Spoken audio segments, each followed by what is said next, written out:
Breaking news! Local man goes homeless after buying too many crowns on too many bags. After not getting any, he decided to sell his house. But that was not all. After selling his entire house and buying $1 million worth of packs, he still did not get the spell he wanted. In this video, we shall talk about packs and how they are awful and how they can be fixed on this episode of the...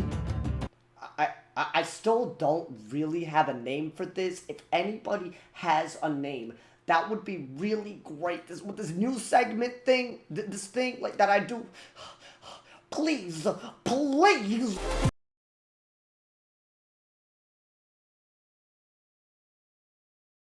Hey guys, what is up? AwesomeTheSauce here. Hope you guys are having a great day.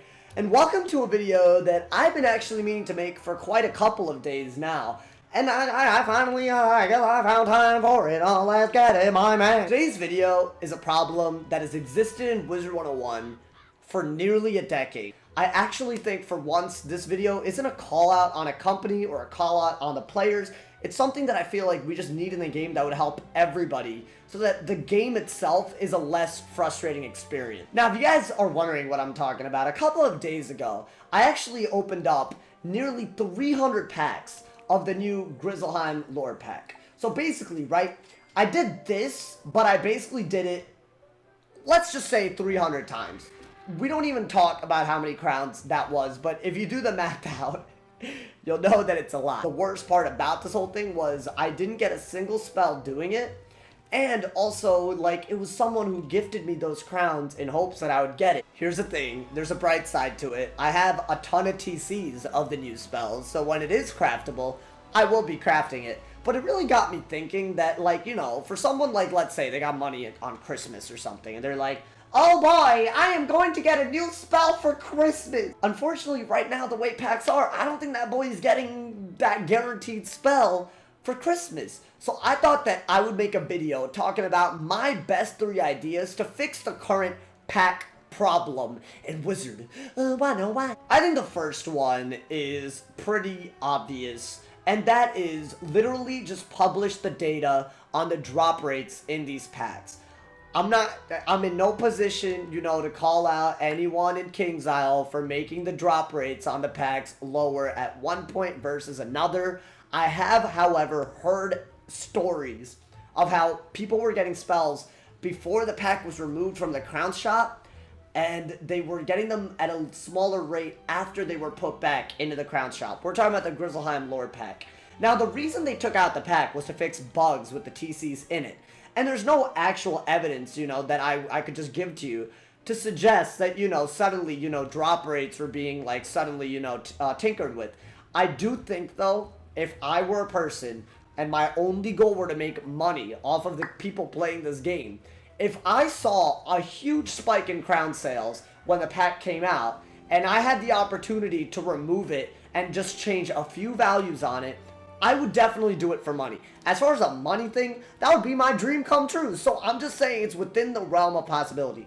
No accusations, just saying it's possible. So what would fix something like that happening? Because at the end of the day, it is dishonest, right? Not illegal, dishonest, unethical maybe even. I think every pack should have a little information, you know, like a little information pop-up or something like that. A little eye that you can click on at the corner of the pack that tells you the drop rates for various things. Meaning it's just the really rare things, you know, the drop rates for the spells, if it has a spell. Drop rates for the wands, if it has wands. Drop rates for the boots, the robes, the hat. I would say you need the drop rates for 5 to 6 things. And that way, not only would the purchaser of said packs, they would know what they're getting themselves into. They'll know, you know, if there's a 0.01 chance, why would you buy the pack to get the spell when you can just, you know, farm for it and probably have a better chance, right? Or, you know, if it's high enough where they would actually spend the money. Here's the thing. I'm not gonna, you know, pretend like this is just gonna, like, you know, save everybody.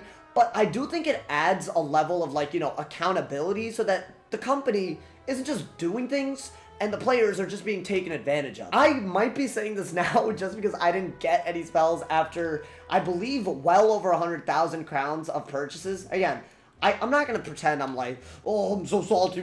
It's chance at the end of the day. It is a gamble, and I got unlucky. That's fine. I want to prevent that from happening if the pack rates for the drops anyways are actually that low. I don't think anyone is asking for, you know, a complete reveal of all the secrets that goes into the way KingStyle makes money. I just think there needs to be a level of transparency in what you're actually signing up for when you're buying a pack. And I think a simple level of respect for whoever's buying the pack from KingStyle's part would completely change the game, especially when it comes to when people buy crowns. I feel like if you trust the company more and you think they actually want you to have fun, I feel like buying crowns would actually be a better experience in general. So that's my top solution. That would fix a lot. It's an easy fix. KingStyle, please do it. I think the second thing, and again, this one I feel like this is probably on the side of the consumers more than, you know, KingStyle anyways. I feel like after you buy, I don't know, let's say any number of packs, maybe 100 packs, I think you should be guaranteed to be allowed to pick any one drop from the pack. I know that sounds crazy excessive, but I don't think anyone should expect to spend more than 40,000. Maybe it doesn't have to be 100 packs. Make it, I don't know, 150. Whatever number you think would be reasonable, but also high. Because obviously, if you spend like 40,000 crowns on something, I feel like, especially if it's like a robe, you know, you should be able to just, you know, cash it in. I feel like maybe a token system when it comes to packs, like, you know, a Grizzleheim Horde token, you know, like if you buy like, I don't know, 20 packs, you get a token, and it'll take like, I don't know, 5 tokens to redeem any spell from the pack.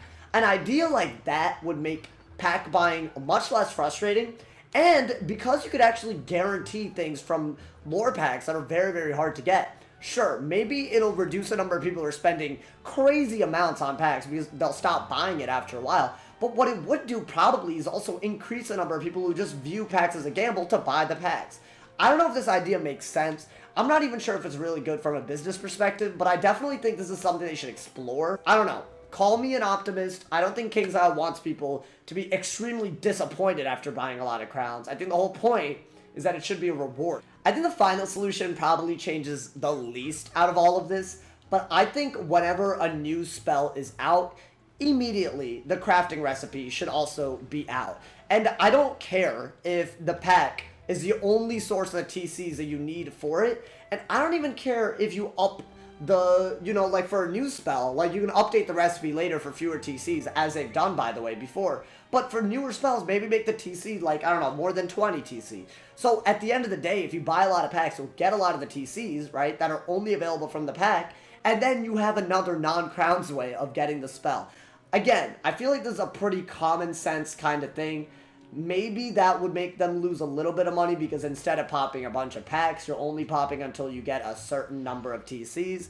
Maybe that would open up the conversation as to whether the drop rate for the TCs should be lower. These are all things that they could think about, but I definitely think waiting for more than 4 months as they did with Pigsy, which a lot of people wanted to put out the crafting recipe, or even worse, when it comes to like holiday spells like Reindeer Knight and Headless Horseman, there's no crafting alternative. I feel like there shouldn't be any spell in the game that doesn't have a non-crowns alternative, because at the end of the day, spells matter in this game. Spells can completely change the game. I can't tell you how many times I've literally crafted one extra spell on a character and my PvE experience has grown, my PvP experience has changed. Spells should not be gatewayed away from people who don't have the money to spend in the game. If anything, at the very least, it should be allowed for people who have at least some money to spend, and as quick as possible, they should find a way for people who don't have crowns to put time and energy into the game to get a spell. As hard as it might be, make the non-crowns alternative